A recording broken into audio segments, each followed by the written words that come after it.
শুভ সকাল সবাইকে। সবাই কেমন আছেন? আশা করছি খুব খুব ভালো আছেন। আমিও আপনাদের আশীর্বাদ ও ভালোবাসায় খুব ভালো আছি। এটা হচ্ছে অক্ষয় তৃতীয়ার দিনের ভিডিও। ওই দিনে একটু বাড়িতে আমি ছোট্ট করে পুজো করেছিলাম, তো ছাড়তে একটু দেরি হয়ে গেল। আমার বাড়িতে বাবা গণেশ ও মা লক্ষ্মী আছে, তাই আমি অক্ষয় তৃতীয়ার দিনে ছোটো করে একটু পুজো করি। বেশি দিন হয়নি, এই প্রথমই পুজো। অক্ষয় তৃতীয়া পুজোটা প্রথমেই করলাম, আগে ছিল না।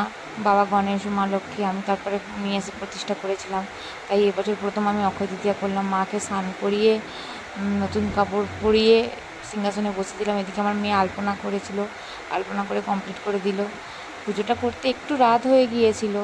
সারাদিন আমার মেয়ে উপোস করেছিল সকাল থেকে আমার সাথে, একটুও জলও পর্যন্ত খায়নি। ওর বাপিকে বললাম তুমি একটু নারকেলটা কেটে দাও, শিরুনিটা করে ওখানে একটু সামান্য শিরুনি দিলাম, আর একটু মায়ের বাবার জন্য একটু ভোগ দিলাম। যেমন সামর্থ্য সেই অনুযায়ী একটু বাবা মার দেওয়ার চেষ্টা করেছি। ব্রাহ্মণ ঠাকুর এসে পুজোয় বসে গিয়েছিল। আমার মেয়ে তো আর পারছিল না থাকতে, অনেকটাই রাত হয়ে গিয়েছিলো পুজো করতে করতে। সব জোগাড় করে তারপরে তো পুজোয় বসবো না, ও আর পারছিল না। তবুও কিন্তু মুখ ফুটে বলেনি যে মা আমার কষ্ট হচ্ছে, আমার একটু জল দাও বা কি। ও বাড়িতে কোনো পুজো অনুষ্ঠান হলেই ও আমার সাথে উপোস করবে।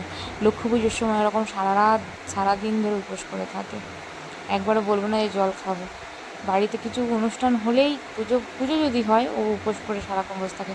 বামুন ঠাকুরকে বললাম যে আপনি একটু গীতা পড়ে দেন, কেননা এই দিনে বাবা গণেশ গীতা লেখা শুরু করেছিল। তো শুনেছি অক্ষয় তৃতীয়ার দিনে যাই কাজ করেন না কেন বা যা কিছু কেনেন না কেন, সেই জিনিসটা অক্ষয় হয়ে থাকে। অক্ষয় তৃতীয়ার দিনে অনেক কিছু শুভ কাজ হয়েছিল, তাই আমার মনে হয় প্রত্যেকে অক্ষয় তৃতীয়া পুজো করা উচিত। সবাই ভালো থাকবেন, সুস্থ থাকবেন।